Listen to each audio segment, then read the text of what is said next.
that's hot. It wasn't heating, but now it is.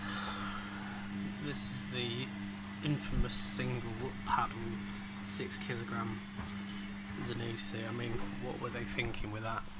There it is. They don't do this model anymore, or any other single paddle models.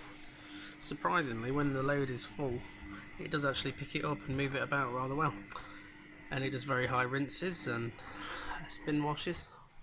I think the heater's got stuck on because that's not 40, that's like 60. But it wasn't working at all before the heater blew the board. So I think the NTC is knackered, or the wire into it.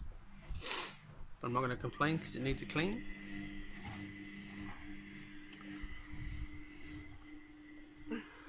Shame they're not terrible looking, but they really have let themselves go in recent years.